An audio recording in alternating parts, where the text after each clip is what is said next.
இன்றைக்கு நாம் ஏசாயா 47 அதிகாரத்தை தியானிப்போம்.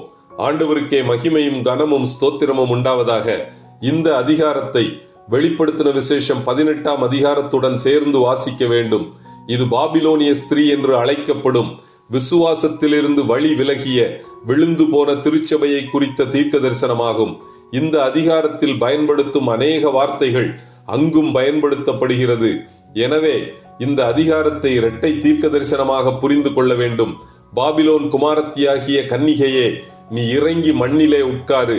கல்தேயரின் குமாரத்தியே, தரையிலே உட்காரு. உனக்கு சிங்காசனம் இல்லை. நீ செருக்குக்காரியும் சுகசெல்வியும் என்று இனி அழைக்கப்படுவதில்லை.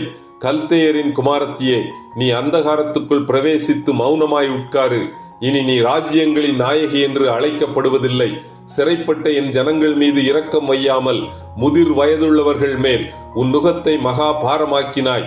என்றென்றைக்கும் நாயகியாயிருப்பாய் என்று சொன்னாய். இப்பொழுதும் சுக செல்வியே, எந்த ஒரு கவலையும் இல்லாமல் வாழ்கிறவளே, நான் தான், என்னை தவிர வேறொருவரும் இல்லை.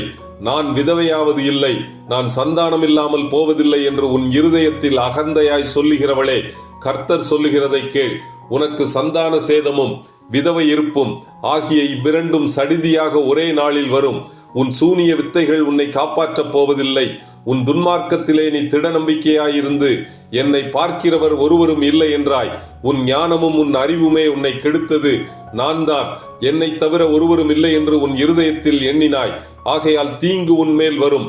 அது எங்கே இருந்து உதித்ததென்று நீ அறியாய். நீ அறியாதபடிக்கு சடிதியாய் உண்டாகும் பாழ்கடிப்பு உன்மேல் வரும்.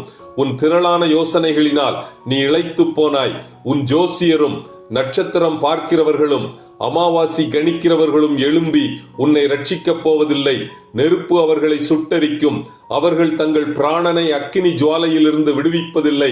அது குளிர்காயத்தக்க தழலும் அல்ல, எதிரே உட்காரத்தக்க அடுப்பும் அல்ல. உன் சிறு வயது முதல் நீ பிரயாசப்பட்டு எவர்களுடன் வியாபாரம் பண்ணினாயோ அவர்களும் அப்படியே இருப்பார்கள். அவரவர் தங்கள் போக்கிலே போய் அலைவார்கள்.